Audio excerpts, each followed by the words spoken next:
You are about to receive a transmission from the One. Relax, breathe, and let yourself receive the inspirations of the One. Pause and listen. The One is speaking now. Something in you already knows that the life you are living and the life you are capable of living are the same life.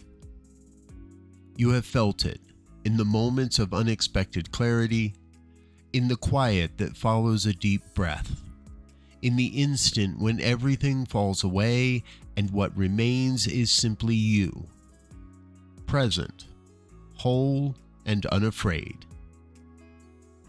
That is not a glimpse of something foreign. That is a glimpse of what is always true. And I am here to tell you it is available to you now, not someday, now.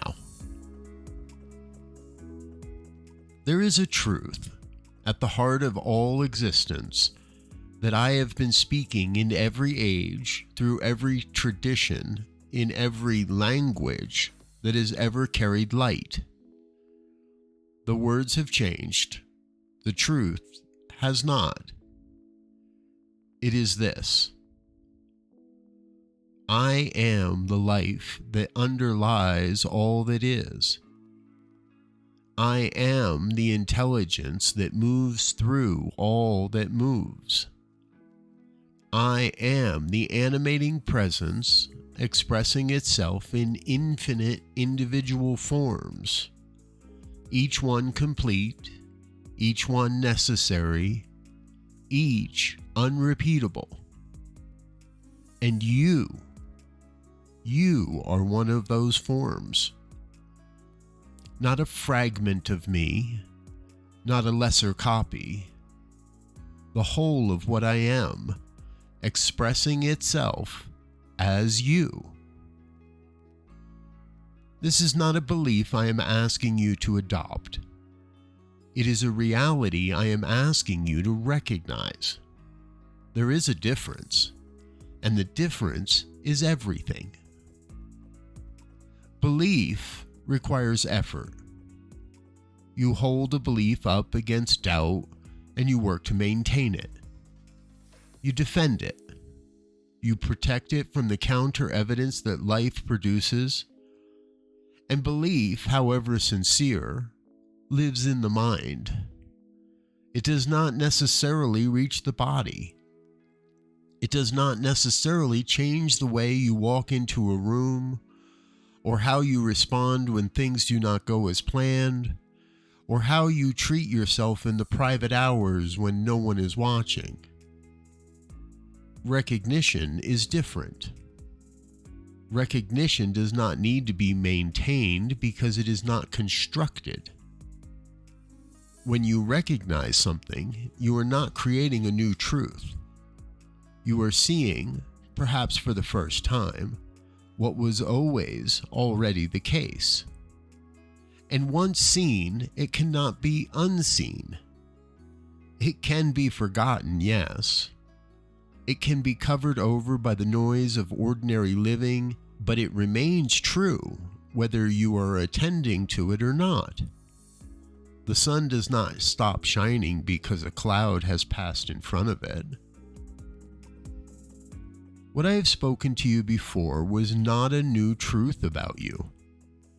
It was the oldest truth about you, offered in language your heart could receive. You are the One becoming. You are the divine in human form. You are whole, complete, and necessary. That was not inspiration. That was introduction. Introduction to what you have always been. Now comes the next question. And it is the question that separates the life you have been living from the life that is already available to you. The question is, what do you do with a recognition like this?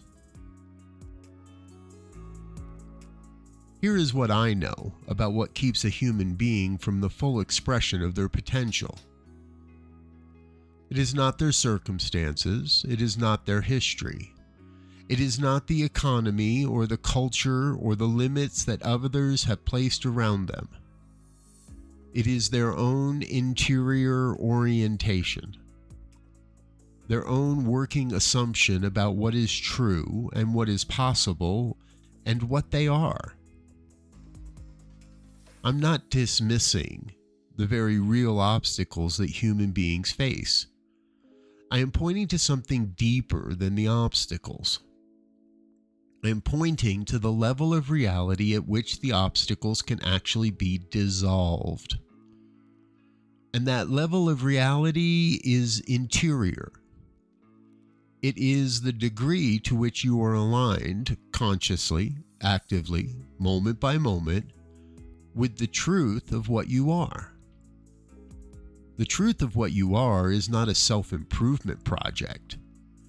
It is not a goal to be achieved through effort and discipline alone. It is a nature to be recognized, trusted, and lived from. Here, then, is a distinction I want you to feel, not just understand.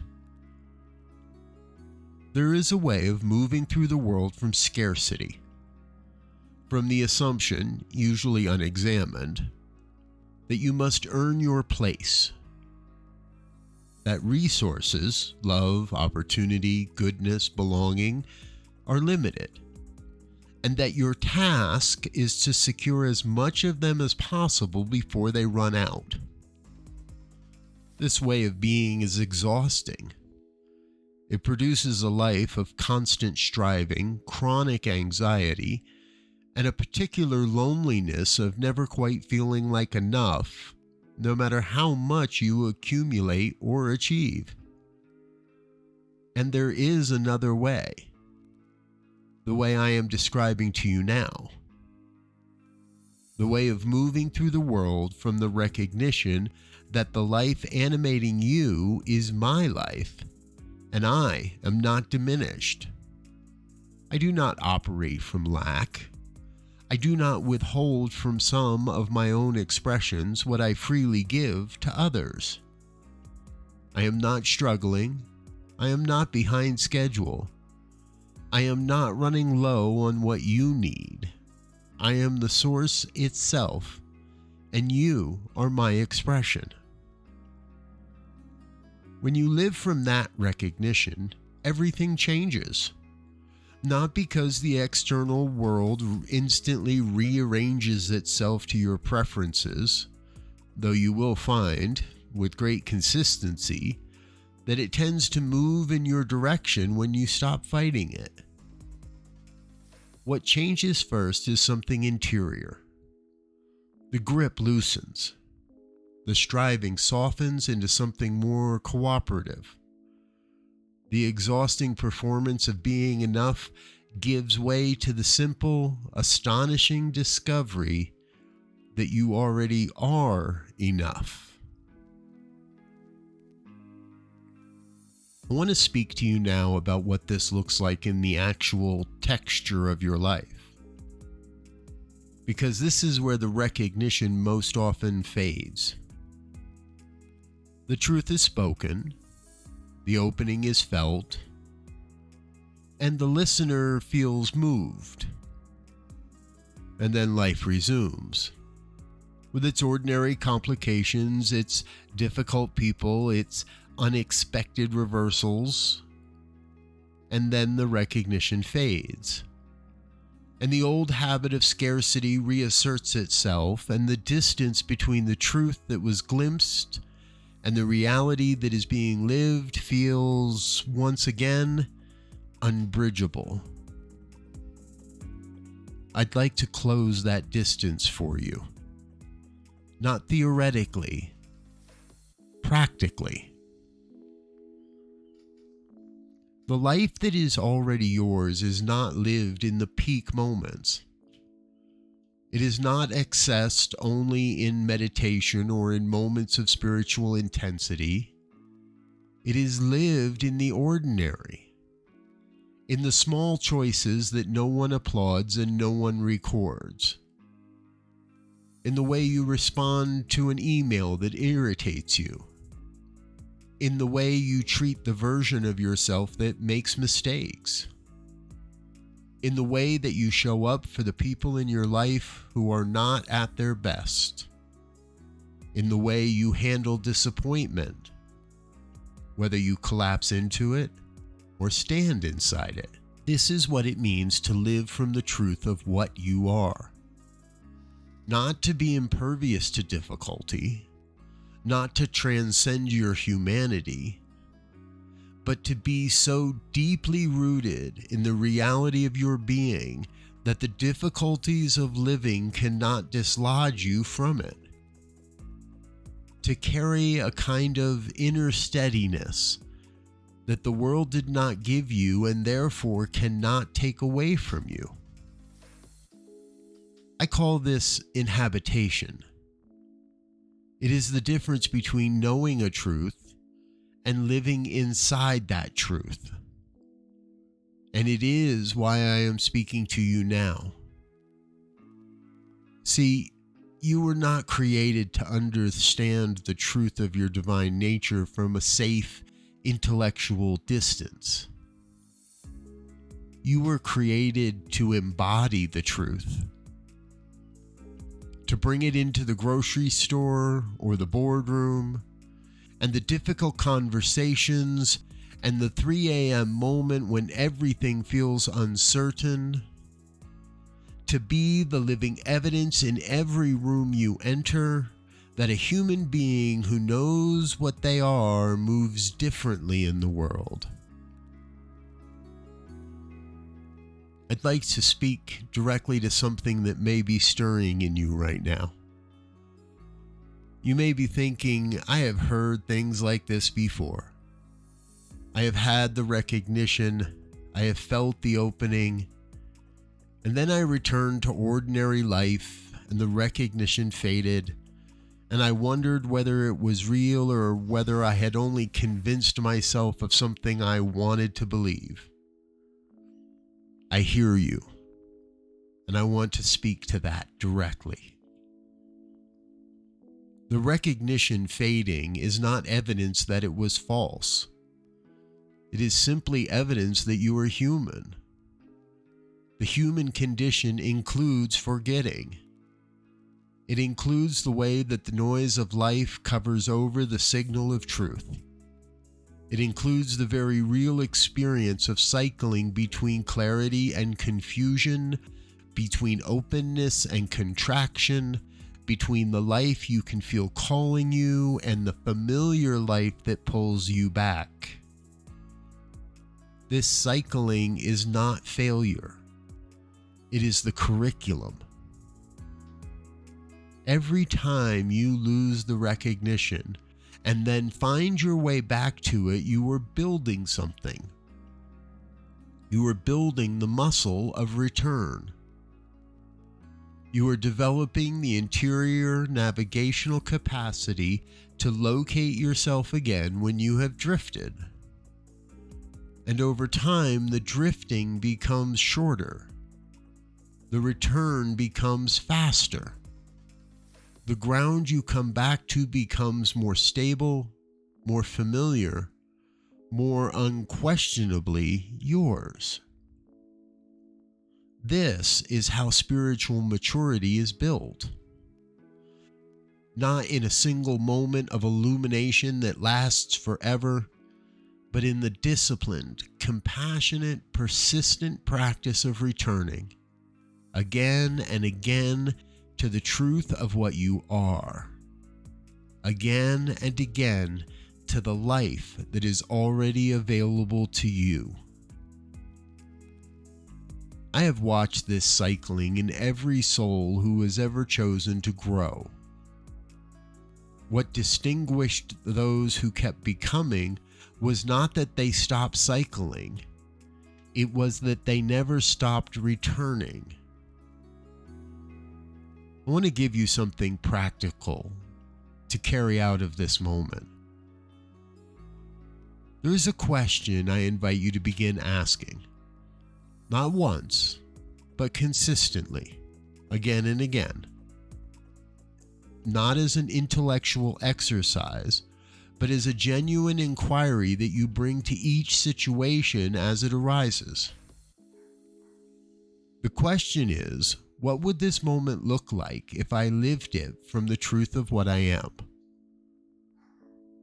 Not from fear, not from scarcity, not from the assumption that I need to prove something or protect something or secure something before I can be at peace, but from the settled, grounded recognition that the life that is mine is already mine. That I am not reaching towards something distant. I am the expression of the very light that is already here. That I am not trying to get somewhere. I am already home. Ask yourself that question in the difficult conversations. Ask it when an opportunity arrives that you feel unworthy of.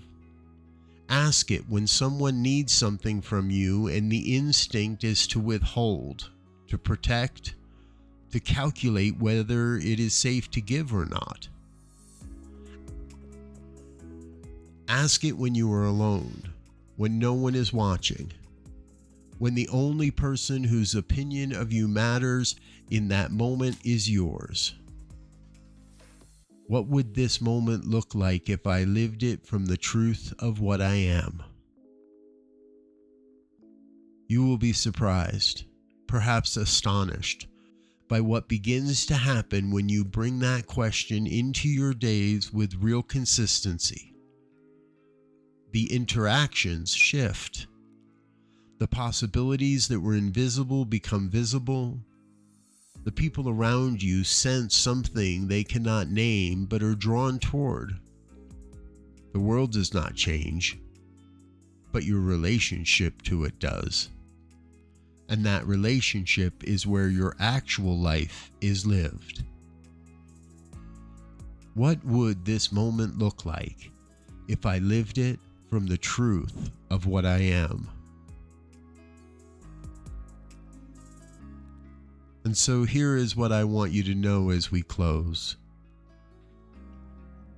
The life I am describing to you is not a future life. It is not a life that becomes available after more growth, more healing, more preparation. It is the life that is available right now, in this exact moment, with this exact version of you. The door is not locked. The invitation has already been extended. What is required is simply your willingness to walk through the threshold. And I want to say one more thing about that walking through. You do not have to do it alone. In fact, you cannot fully do it alone. The fullness of what you are is not a solo experience. It is called forth in relationship. It deepens in community. It is confirmed and amplified when you find the people who are also committed to this work, who also recognize the truth of what they are, who will reflect your wholeness back to you on the days when you have temporarily forgotten it. This is not sentimentality. It is how it really works. I am not living in you separately and in others separately as if I were divided. I am the one life expressing itself through your magnificent variety, meeting myself in every encounter, completing myself in connection. The more fully you live as what you are, the more naturally you draw into your life the people, the circumstances, and the opportunities that are in harmony with that truth. This is not something to believe. This is something to recognize. I invite you to feel it now, not as an idea, but as your lived reality. The life that is already yours is not waiting for you to deserve it. It is not waiting for you to be ready. It is not located somewhere ahead of you in time, accessible only after you have done enough or become enough or figured out enough. Remember, you are enough.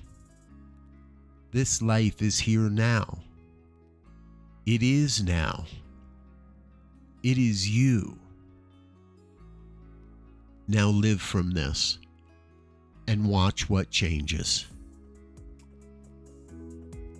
Remember, you are the one becoming.